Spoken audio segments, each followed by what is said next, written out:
Hello everyone, welcome back to the channel. तो friends, हमारी आज की वीडियो में एक शॉर्ट स्टोरी है और इस स्टोरी में बहुत सारे नए वर्ड्स हमें सीखने को मिलेंगे। एक एक वर्ड की मीनिंग को हम हिंदी में डिस्कस करते चलेंगे और साथ ही साथ सेंटेंसेस का कंस्ट्रक्शन किस तरह का हुआ है, किस तरह की ग्रामर और टेंसेस यूज़ की गई हैं, वो सब भी हम देखते चलेंगे। तो चलिए आइए स्टोरी को शुरू करते हैं। स्टोरी का जो टाइटल है वो है God does everything for good.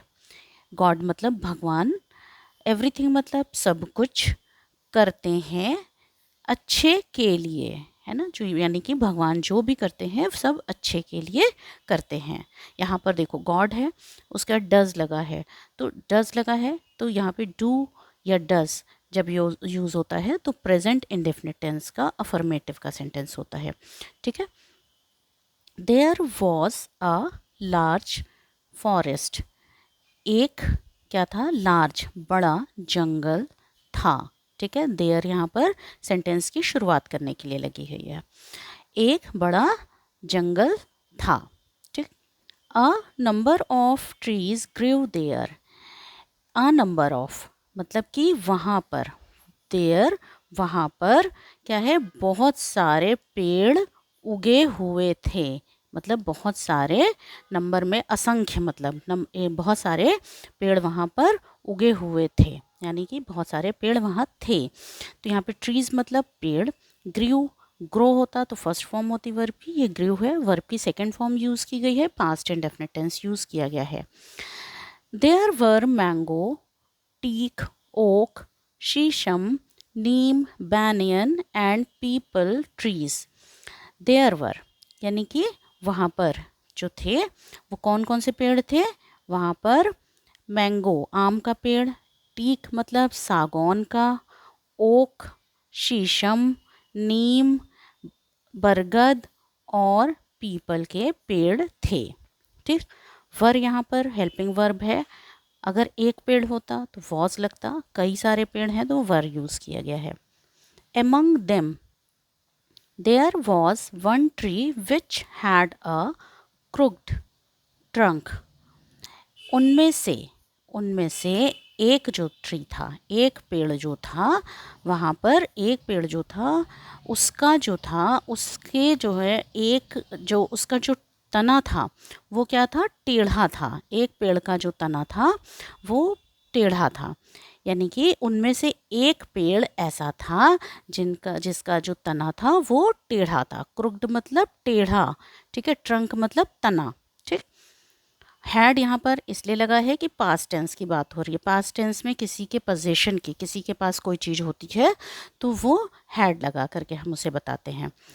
It looked अगली in front of the other trees. यहाँ पर देखो इट किसके लिए आया है? ये जो पेड़ है जिसका तना टेढ़ा था उसके लिए इट वर्ड यूज़ किया गया है और ये क्या है? प्रोनाउन है। ठीक। यह अगली मतलब बदसूरत दिखता था, in front of other trees दूसरे पेड़ों के सामने, है ना। दूसरे पेड़ों के सामने, इन फ्रंट ऑफ मतलब कि सामने, दूसरे पेड़ों के सामने ये बदसूरत दिखता था। अगली मतलब बदसूरत। ठीक। लुक्ड मतलब दिखता था। यहाँ पर देखो, यहाँ पर क्या है? ये जो है वो सब्जेक्ट है, उसके बाद लुक्ड लगा है, तो यहाँ पे वर्ब की सेकंड फॉर्म है। लुक फर्स्ट फॉर्म होती है, लुक्ड जो है वो क्या है? सेकंड फॉर्म है। पास्ट इंडेफिनिट टेंस का अफर्मेटिव का सेंटेंस, यानी कि दिखता था।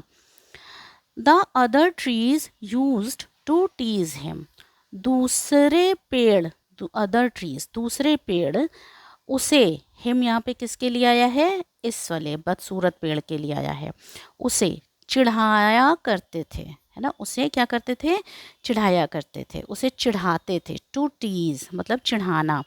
यूज्ड मतलब अक्सर जब कोई काम होता है, हैबिट में हो जाती है, आदत में कोई काम हो जाता है, वहाँ पे हम यूज्ड का प्रयोग करते हैं। तो जो है, जो दूसरे पेड़ थे उसे चिढ़ाया करते थे। You are an ugly tree. तुम एक क्या हो? बदसूरत पेड़ हो। तुम एक बदसूरत पेड़ हो। यहाँ पे यू आर है ना, और फिर एन लगा हुआ है। एन किस लिए लगा हुआ है? अगली। अगली में देखो यू जो है वो क्या है? वॉवेल है। इस वजह से यहाँ पर एक का प्रयोग करने के लिए ए ना लगा करके एन लगाया गया है। तुम एक बदसूरत पेड़ हो।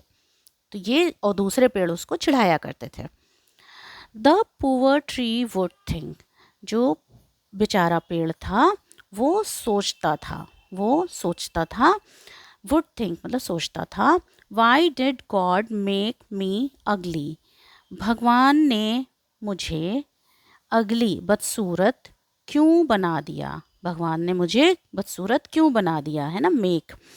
तो यहाँ पर देखो डिड लगा हुआ है, वाई लगा है, क्वेश्चन पूछा जा रहा है, वाई लगा है, डिड लगा हुआ है ना, फिर वर्ब की फर्स्ट फॉर्म यूज़ की गई है। तो यहाँ पर ये क्या है?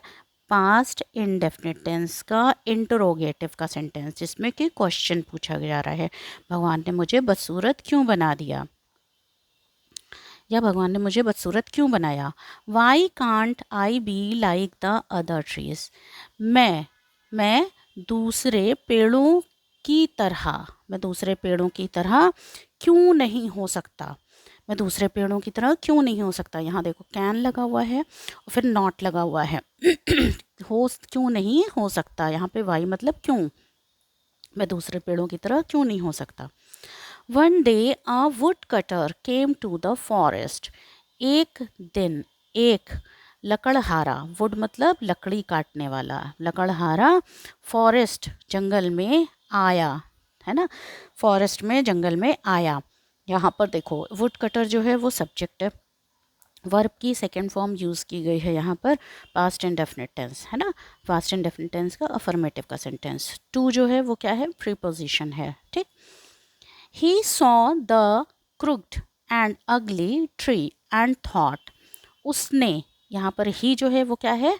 प्रोनाउन है। ये किसकी प्लेस पर आया है? वुड कटर की प्लेस पर आया है। उसने देखा कि, जो उसने देखा, क्या देखा? जो टेढ़ा और बदसूरत पेड़ था उसने उसको देखा और सोचा, एंड थॉट, और सोचा।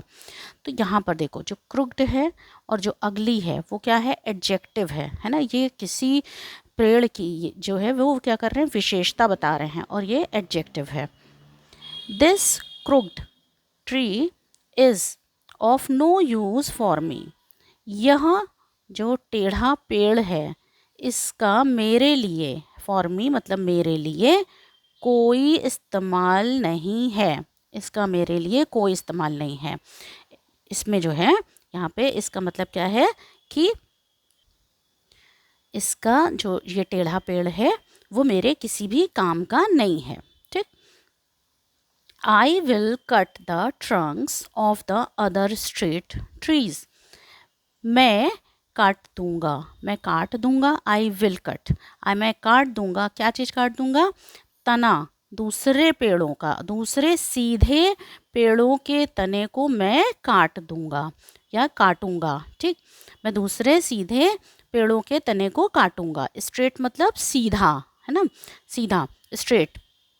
ट्रंक्स मतलब तनों को, और आई विल कट, यहाँ पर आई लगा है, फिर विल लगा है, फिर वर्ब की फर्स्ट फॉर्म लगी है, तो यानी कि फ्यूचर की बात हो रही है ना, काटूंगा। तो यहाँ पर ये क्या है? फ्यूचर इंडेफिनिट टेंस का अफर्मेटिव का सेंटेंस है, ठीक है। So he cut down all the trees except the crooked tree, इसलिए उसने क्या किया कि cut down all the trees, उसने सारे पेड़ काट दिए, उसने सारे पेड़ काट दिए, सिर्फ जो क्रुक्ड, जो टेढ़ा पेड़ था उसको छोड़ करके उसने सारे पेड़ काट दिए, ठीक है, कट डाउन, काट दिए। यहाँ पर देखो ही लगा है, सब्जेक्ट है, और उसके बाद कट, कट कट कट, तीनों ही फॉर्म में कट होता है ये, लेकिन यहाँ पर जो यूज़ किया गया है वो वर्ब की सेकेंड फॉर्म यूज़ की गई है, ठीक है। तो यहाँ पे पास्ट इंडेफिनिट टेंस यूज़ किया गया है। एक्सेप्ट मतलब छोड़ करके, मतलब इस केवल पेड़ को छोड़ करके, जो टेढ़ा था छोड़ करके उसने सारे पेड़ काट दिए। Now the crooked tree thought, अब जो टेढ़ा पेड़ था उसने सोचा, जो टेढ़ा पेड़ था उसने सोचा, थॉट। थिंक होता तो फर्स्ट फॉर्म होती वर्ब की, थॉट है तो वर्ब की सेकंड फॉर्म है, सोचा। God does everything for good, भगवान जो भी करते हैं वो अच्छे के लिए करते हैं, यानी कि भगवान जो भी करते हैं सब अच्छे के लिए करते हैं यहाँ पर। ठीक, तो यहाँ पे भी डू डज, तो यहाँ पर जब प्रेजेंट टेंस होता है तो या तो डू का प्रयोग होता है या डज का प्रयोग होता है। अगर सब्जेक्ट सिंगुलर होता है तो डज का प्रयोग होता है, सब्जेक्ट अगर प्लूरल होता है तो डू का प्रयोग होता है। यहाँ पर सब्जेक्ट गॉड है, सिंगुलर है, इसलिए यहाँ पर डज का प्रयोग किया गया है ना। तो भगवान जो करते हैं अच्छे के लिए करते हैं। माई अगलीनेस सेव्ड माई लाइफ, मेरे बदसूरती ने, है ना, मेरी बदसूरती ने मेरा जीवन बचा लिया, मेरी बदसूरती ने मेरा जीवन या मेरी जान बचा ली। ठीक, अगलीनेस मतलब कि बदसूरती ने। We should never blame God for our troubles, हमें कभी भी, नेवर मतलब कभी भी, क्या ब्लेम नहीं करना चाहिए, दोष नहीं देना चाहिए भगवान को। हमारी जो मुसीबतें हैं, जो हमारी परेशानियां हैं, उनके लिए हमें भगवान को कभी भी दोष नहीं देना चाहिए। शुड मतलब चाहिए, कभी नहीं, है ना, देना, दोष देना, ब्लेम मतलब दोष देना भगवान को, है ना। हमारी अपनी जो ट्रबल्स होती हैं, यानी कि मुसीबतें जो होती हैं, परेशानियां जो होती हैं, उनके लिए हमें भगवान को कभी भी दोष नहीं देना चाहिए। यहाँ पे नेवर लग गया ना, तो इसकी वजह से यहाँ पे नॉट नहीं अलग से लगेगा, है ना। नेवर ही जो है वो कभी नहीं के लिए यूज़ किया जाता है। ठीक, there is always a reason behind it, है ना। यहाँ पर क्या है कि इसके पीछे, यानी कि भगवान जो कुछ भी करते हैं, है ना, भगवान जो कुछ भी करते हैं उसके पीछे कोई ना कोई जो है रीज़न, कारण, है ना, होता है। बिहाइंड मतलब पीछे, इट मतलब जो भी करते हैं, यानी कि भगवान जो भी करते हैं हमेशा उसके पीछे कोई ना कोई जो है कारण होता है। ठीक, तो फ्रेंड्स उम्मीद करती हूँ कि ये वीडियो आपको अच्छी लगी होगी, तो प्लीज़ चैनल को सब्सक्राइब करिएगा अगर आप नए होंगे तो, और वीडियो को लाइक ज़रूर करिएगा। Thank you so much.